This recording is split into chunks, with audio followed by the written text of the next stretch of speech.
देखिए, हमारा राज्य में जो नियम है 1950s का जो नियम है बहुत सख्त नियम है। और हम लोग ये भी नहीं बोल रहे कि जो बिजनेस चल रहे हैं उसको बंद करना है, लेकिन हमारा स्ट्रिक्ट नियम जो 1950s का नियम में ही लिखा हुआ है, 14 साल के नीचे के कैटल को काटा नहीं जाएगा। और जो कैटल एकदम ही अस्वस्थ है या अपाहिज है या एज हो गया है, उसको पर्टिकुलर ऑफिसर्स उनको सर्टिफिकेट देना होगा। तो सर्टिफिकेट अगर आप लोग दिखा सकते हैं तो इसमें तो कोई प्रॉब्लम नहीं है। लेकिन 1950s का जो जो आइन हमारे राज्य में है वो दूसरे राज्य में नहीं है, और ये राज्य में बहुत सख्त आइन है। ये अलग बात है कि अभी तक वो आइन लागू नहीं किया गया था, क्योंकि पिछला सरकार बहुत सारा आइन नहीं मानते थे, वोट बैंक का हिसाब करते थे। लेकिन इस सरकार में वो नहीं होगा, क्योंकि हम लोग काउस को माता भगवान समझते हैं। तो ये थोड़ा सा सेंटिमेंटल इशू भी है, लेकिन नियम तो सबके लिए एक ही है। आज अगर आवाज़ बंद करने का जो 50 डेसिबल के अंदर में जो करने का जो नियम है वो तो सबके लिए है, वो तो सिर्फ कुछ पर्टिकुलर धर्म के लिए है नहीं है।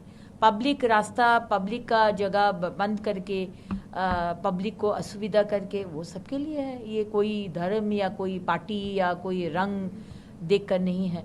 तो नियम सबके लिए सेम है। ये हम धन्यवाद देना चाहते हैं तोहा सिद्दीकी को कि इस जो स्टैंड अप लिए हैं। मुझे लगता है कि ये एक बड़ा फोकस के लिए, बड़ा जो हम लोग राज्य को बहुत आगे लेके जाना चाहते हैं, क्योंकि बहुत टाइम लॉस हो गया। 15 साल, उसके आगे 34 साल, 50 साल के ऊपर बंगाल को कुछ नहीं मिला। और बंगाल को नहीं मिला माने हिंदू को भी नहीं मिला, मुसलमान को भी नहीं मिला। तो आइए सब एक साथ थोड़ा सा कॉम्प्रोमाइज़, थोड़ा सा एडजस्टमेंट करके राज्य को आगे लेके जाए सब, ताकि हम लोग का, हमारे संतान लोग का, सबका अच्छा हो, सबका भलाई हो। दीदी, सरकार बनने के बाद आज पहली बार मुख्यमंत्री उत्तर बंगाल गए हैं और वहाँ उन्होंने एडमिनिस्ट्रेटिव मीटिंग के साथ साथ विभिन्न विषयों पर आज बैठक की है। आप भी उसमें ऑनलाइन सम्मिलित थी, थोड़ा हमें बताएं कि मैंने किन किन विषयों को लेकर के आज जो बैठक हुई। बहुत विषय को लेकर बैठक हुआ, और इतना माइन्यूटेस्ट पॉइंट को लेकर माननीय मुख्यमंत्री जी आज बैठक लिए। पहले तो धन्यवाद देना चाहते हैं माननीय मुख्यमंत्री जी को कि आज उनका जो पहला प्रशासनिक बैठक वो उत्तर बंगाल से शुरू किए। जो उत्तर बंगाल 15 साल बहुत ही वंचित हुआ है। पिछला सरकार उत्तर बंगाल को सिर्फ कुछ नहीं दिया है और सिर्फ प्रॉमिसेस दिए थे। तो पहला बैठक वहाँ करने के लिए बहुत बहुत धन्यवाद माननीय मुख्यमंत्री जी को। और उसके साथ साथ जो पॉइंट्स उन्होंने उठाए, माने माइन्यूटेस्ट पॉइंट, आज पानी का समस्या, आज ड्रेनेज का समस्या, सामने मॉनसून है, तो हमारे डिपार्टमेंट को पूरा देखने के लिए आवेदन किए हैं, ताकि पिछला बार जो बड़ा संकट हुआ था नॉर्थ बंगाल में वो इस बार एकदम ही ना हो। रास्ता का प्रॉब्लम, आज हमारे चाय के जो कर्मी लोग हैं, चाय बागान के, उनके लिए जो योजना जो कम्प्लीटली उन लोग को धोखा दिया पिछला सरकार, उनके लिए ये करना, डेवलपमेंट का काम करना, हर विषय में हॉस्पिटल बनाना है, एक एम्स आएगा, IIM आएगा, एक IIT होगा, इसका विषय में जमी अधिग्रहण करके MLA MP के साथ। और ये सबसे अच्छा लगा कि ये प्रशासनिक बैठक में दूसरे पार्टी के भी, विरोधी पार्टी के भी MLA लोग थे, क्योंकि ये तो सच है 15 साल हम लोग को कहीं कोई भी प्रशासनिक बैठक में बुलाया नहीं गया है।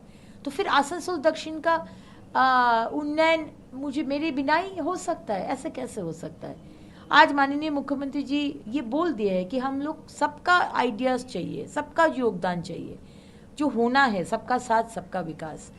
तो बहुत ही अच्छा बैठक हुआ। सारे DM अधिकारी, chief secretary, home secretary, everybody, सब कोई था उधर, और सांसद भी थे। बहुत अच्छा हुआ बैठक। दीदी, आज शाम को नवान्नों में CM रहेंगे, साथ ही MOS, यूनियन MOS सुगंध मजूमदार, जो बॉर्डर फेंसिंग वाली विषय है, जमीन एक्विजिशन को लेकर के, उसी को लेकर बैठक है, क्या कहेंगी? और कितनी तीव्र गति से ये जो फेंसिंग वाला काम है आपकी सरकार? देखिए, हमारे संकल्प पत्रक में ही हम लोग बोले थे कि हम लोग डेडलाइन दे दिए थे, इतना दिन में अन्नपूर्णा योजना का जो बेनिफिट आपको मिलेगा। इतना दिन में 7th पे कमीशन चालू करेंगे, इतना दिन में हम लोग इंटरनेशनल फेंसिंग शुरू कर देंगे। और वही हुआ है, एक भी बिफोर टाइम सब कुछ हो जा रहा है। हमारे मुख्यमंत्री इतना फास्ट और इतना डायनामिज्म से काम कर रहे हैं। और ऑलरेडी ये बता दिया गया है, आज भी बैठक है। जिस तरह से पिछला सरकार, बंगाल के लोग सिर्फ नहीं, सारे भारत के सिक्योरिटी को लेकर इतना खिलवाड़ कर दिए हैं। सारे टेररिस्ट, इलीगल इन्फिल्ट्रेटर्स बंगाल से घुसे और सारे देश में जाकर टेररिज्म एक्टिविटी किए। ये कोई हक नहीं था ममता बनर्जी और आप तृणमूल सरकार के करने में। लेकिन आज पहला दिन से माननीय मुख्यमंत्री जी बीएसएफ को ये देना और स्ट्रिक्टली बोल दिया है कि कैटल स्मगलिंग, महिला का trafficking, drugs, fake currency, complete zero tolerance विषय ये माननीय मुख्यमंत्री जी एकदम स्ट्रिक्टली आधिकारिक को बोल दिया है। केएमसी ने अपने निर्देश के अनुसार जो भी इलीगल सिटी में कंस्ट्रक्शन हुआ है उसमें जो नाम आ रहा है अभी अभिषेक बनर्जी के घर का, जो नोटिस दिया गया है, क्या कहेंगे दीदी इसको लेकर? इसमें कहने का कोई विषय नहीं है। अभिषेक बनर्जी हमारे भारतीय न्याय संहिता या हमारे देश के रूल्स के ऊपर तो नहीं है, हम भी ऊपर नहीं है, हमारे ऑनरेबल चीफ मिनिस्टर भी ऊपर नहीं है, ममता बनर्जी और अभिषेक बनर्जी भी ऊपर नहीं है। हम लोग सारे बंगाल में नोटिस भेजे हैं, बोले हैं नोटिस भेजने के लिए। जो जो इलीगल बिल्डिंग जिसमें कोई पेपर नहीं है, कोई डॉक्यूमेंट नहीं है, फायर लाइसेंस नहीं है, जिसमें कमर्शियल एक्टिविटी चल रहा है, और नोटिस भेजेंगे हम लोग। नोटिस भेजकर आपको टाइम देंगे। फायर लाइसेंस नहीं है, आप लोग फायर लाइसेंस ले लीजिए। ट्रेड लाइसेंस नहीं है, आप लोग ट्रेड लाइसेंस ले लीजिए।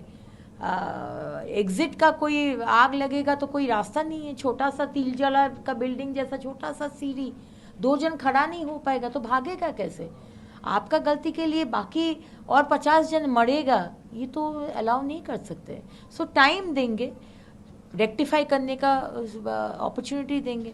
अब अभिषेक बनर्जी घर बनाए हैं, उनका नाम में, उनका पापा का नाम में, उनका लीप्स एंड बाउंस कंपनी उनका नाम में, घर लीगल, लेकिन घर के साथ और भी कंस्ट्रक्शन कर लिए जो इलीगल है, तो उसका नोटिस भेजे। इसमें अभिषेक बनर्जी कोई भगवान नहीं है, ममता बनर्जी भगवान नहीं है, आप और एक जन नागरिक है हमारे राज्य का।